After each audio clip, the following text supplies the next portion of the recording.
Pues ya llegó el viernes y estamos muy emocionados porque llegó el turno de Javier Aranda y sus confesiones literarias. Hoy nos vas a hablar de un autor que me comentabas es de lo mejor que has leído en toda tu vida y eso me emociona muchísimo, Javier. Pues confieso que no lo conocía y confieso que agradezco que Sexto Piso y particularmente Juan Pablo Villalobos lo haya traducido. Es el traductor, él fue a Brasil, no sé en qué misión, pero fue a trabajar allá un rato y llegó al mundo cultural brasileño y le dijeron, bueno, él les dijo, díganme qué debo leer que valga la pena. Y obviamente pues hay muchos clásicos, Camões, bueno, de Brasil, Clarice Lispector, ¿no? Por ejemplo. Y dice, sí, pero todos coincidían en hablar de Raduan Nazar, un escritor que él ni siquiera había escuchado, yo tampoco hasta que fue publicado acá. Y es un escritor realmente atípico por varias cosas. Es semejante a Rulfo porque solo publicó 3 libros. Desde hace 30 años ya no ha querido saber nada, no le importan las entrevistas, no le importa la crítica literaria, le vale. Lo han buscado de todas partes del mundo y él pues, no habla de literatura, no le interesa, dice ya lo que dije está en mis libros. Y les dice que es más emocionante para él, en algún tiempo, hablar de las gallinas y de la crianza de los cerdos porque era algo vivo. Lo demás, dice, pues es literatura.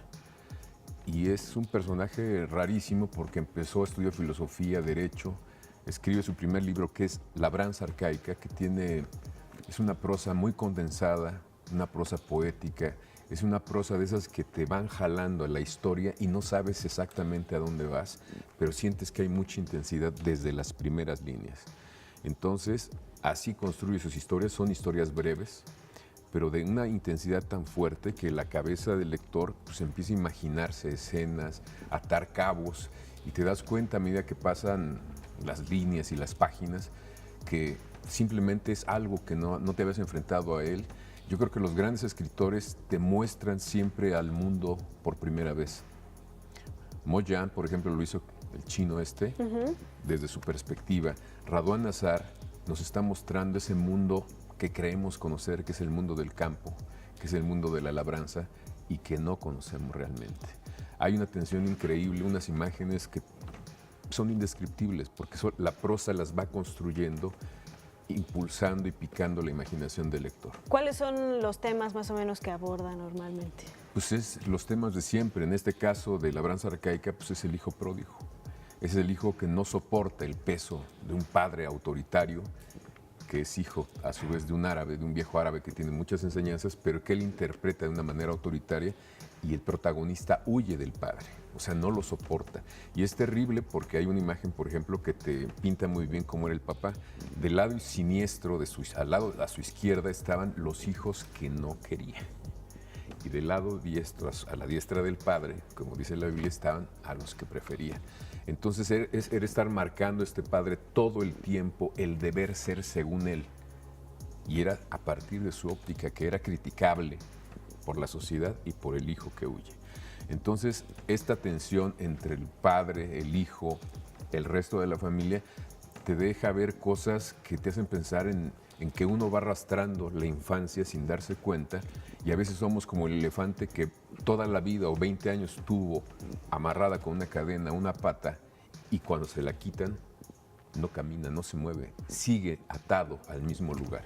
Esas son las cosas que nos hace ver Raduan Nazar al hablarnos de esa infancia que recupera, va y viene. Nunca tienes bien claro en qué momento estás porque juega mucho con el tiempo como un elemento también de tensión narrativa.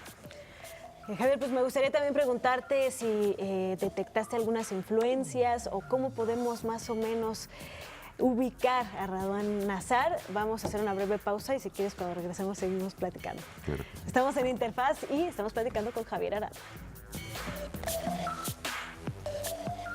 Gracias por continuar con nosotros en esta última parte de Interfaz en la que estamos platicando con Javier Aranda sobre Raduan Nazar, un autor verdaderamente sui generis por como lo describes, querido Javier. Yo quería preguntarte si detectaste alguna influencia de alguna corriente literaria en donde lo pudiéramos clasificar, una interacción con otros latinoamericanos que pues haya dejado algún rastro o viceversa en su obra. Pues seguramente tiene, pero por ejemplo, otra vez vuelvo a Rulfo, tiene muchas similitudes y Rulfo es el autor en donde nos presenta novelas donde los fantasmas viven, los muertos transitan por nuestra vida.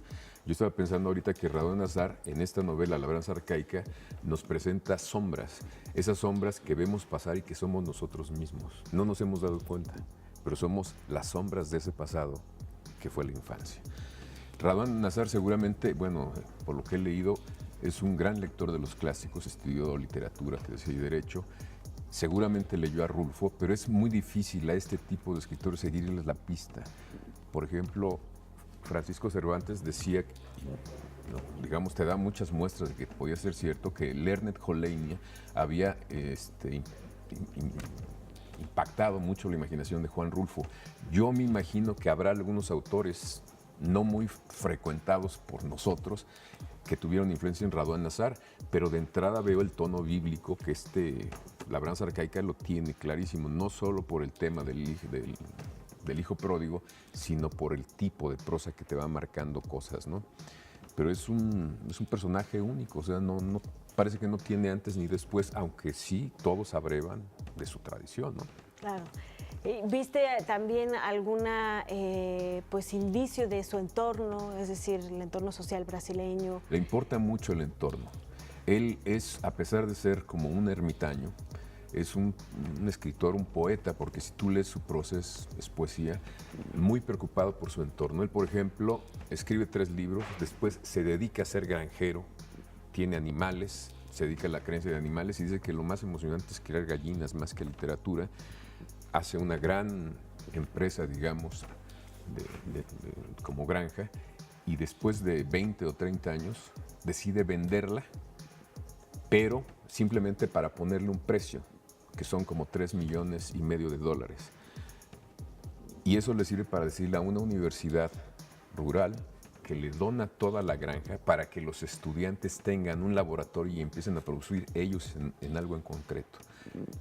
También hace otra lana y se pone a comprar unas, no sé, 30 hectáreas o 40 y construye casas de muy buenas dimensiones de 500 metros cuadrados para familias de la gente más fregada.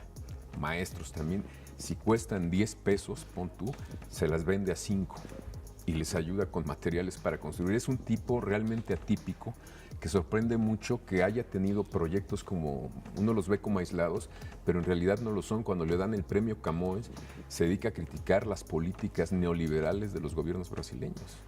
Es brutal la crítica que hace. Entonces es un autor muy atado a la gente, conoce perfectamente la gente, conoce la depauperación que causa el sistema neoliberal y cuando tiene posibilidades de exponerlo, lo expone. En literatura ya dijo lo que tenía que decir y se acabó. Todo el desastre que ha pasado en Brasil le parece terrible, todo el circo que han montado también para criticar, por ejemplo, a Lula y a Dilma, él lo criticó. Y lo dijo en su momento y de manera clara, sin ningún... Es además alguien que no tiene partido, o sea, es una voz sincera, si tú quieres, con mucha autoridad. Y sigue estando presente en la esfera pública, digamos, en Brasil. Muy de vez en cuando habla. Pero sí se toma en cuenta por parte de... Pues cuando habla es como vamos a escucharlo. Tiene cosas sensatas que decir porque no ha perdido el contacto con la gente común, con los lectores comunes, con los campesinos, con los obreros. Entonces ve muy bien las cosas, cómo van en materia política. Pues Javier, te agradecemos muchísimo que nos hayas traído esta recomendación en esta ocasión, que como bien decías, tú no lo conocías, mucho menos yo creo que mucha de la gente que nos está viendo, y vale muchísimo la pena rescatar y retomar a este autor. A mí me da gusto que ya empiecen a circular notas y que este libro empiece a circular en español, porque realmente es un autor que nos habíamos perdido muchos años. Pues enhorabuena, Raduan Nazar, dices que está editado en Sexto Piso. ¿Se encuentran toda su obra Son, hasta donde sé, La Labranza Arcaica y Un vaso de cólera. La Labranza Arcaica y Un vaso de cólera, pues hay que ir y buscarlos y disfrutar de Raduan Nazar. Muchas gracias, Javier. Gracias a ti. Nos vemos el próximo viernes.